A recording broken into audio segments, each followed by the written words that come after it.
We are at Cape Henry, Virginia, where over 400 years ago, the first settlers landed here on the shores of America.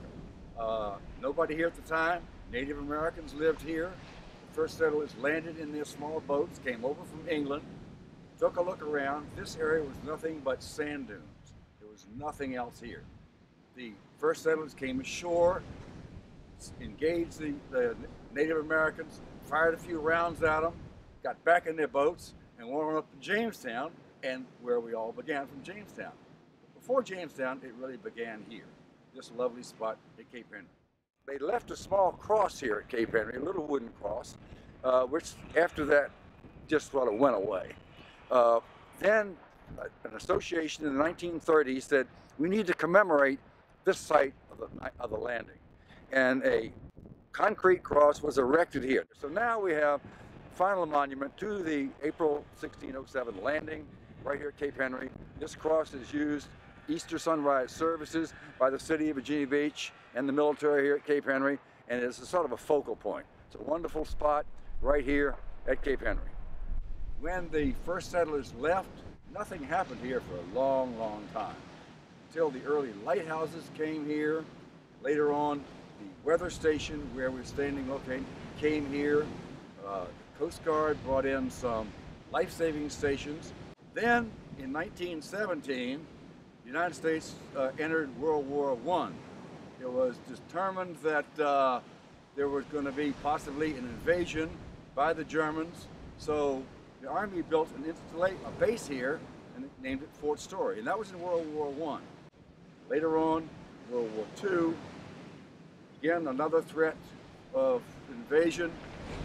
The Army took more land here at Cape Henry, and then ended up putting very large guns up here. World War II ended, the Germans had never came, and the concrete gun positions are still there. And about a while back, a little community of Cape Henry grew.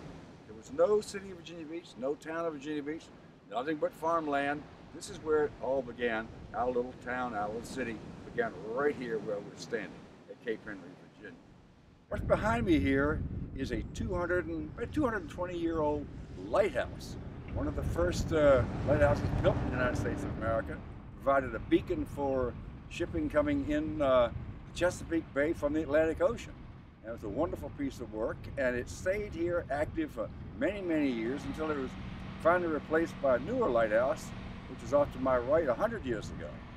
This lighthouse is still managed by Preservation Virginia, a fine organization which lets tourists go up in there, up into the top of it. You can, as a tourist, go all the way to the top, 200 steps, and enjoy yourself.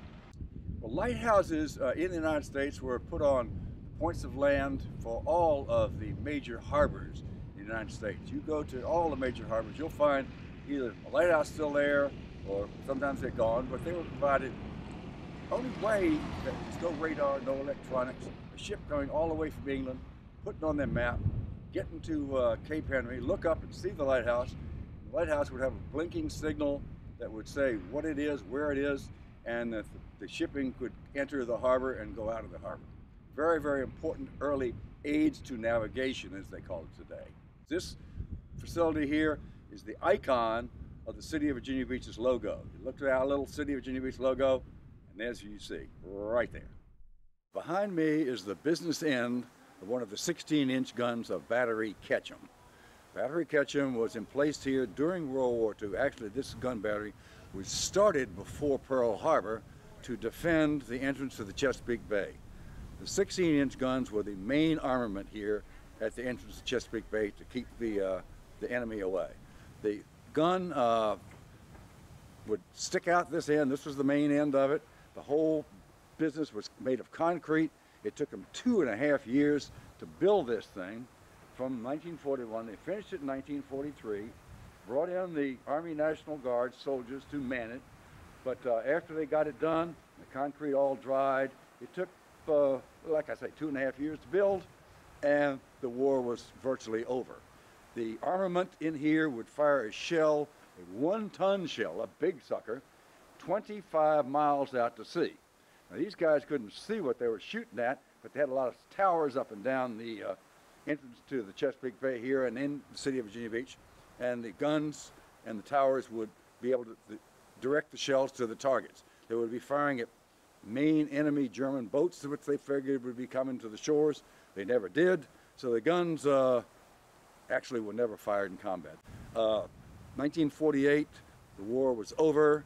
The Army came in, took the guns out, cut them all up for scrap, and that was it. And the buildings have been used for other activities up and down, but mainly it's just one big, large hunk of 500 feet of concrete covered with sand and kudzu grass, and here it is, Battery Ketchum. After World War II, the big guns went silent, the soldiers went home, and Fort Story virtually became a ghost town. The new mission was taken over by the Army's Transportation Corps. Transportation Corps was using over-the-beach vehicles, ducks, larks, amphibious vehicles to use in another conflict. So this was a large training area for battalions of over-the-beach vehicles. And later on, they used air cushion vehicles. The over-the-beach concept sort of dried up into the 70s when the folks were using helicopters to move troops from offshore onto the beaches, and so we needed another mission. The Army was going, their mission was less and less here. The United States Navy stepped up to the plate and provided us with some information and some new units here. There always have been Navy units here at Cape Henry, but now the Navy joined the Army. So the Navy is the manager here at the Joint Expeditionary Base, Little Creek, Fort Story, and it maintains a viable joint warfare fighting center here at Cape Henry. So the mission continues just in a little different way from 1607, 400 and some years later. The military's here and we're still here as a wonderful part of our city of Virginia Beach.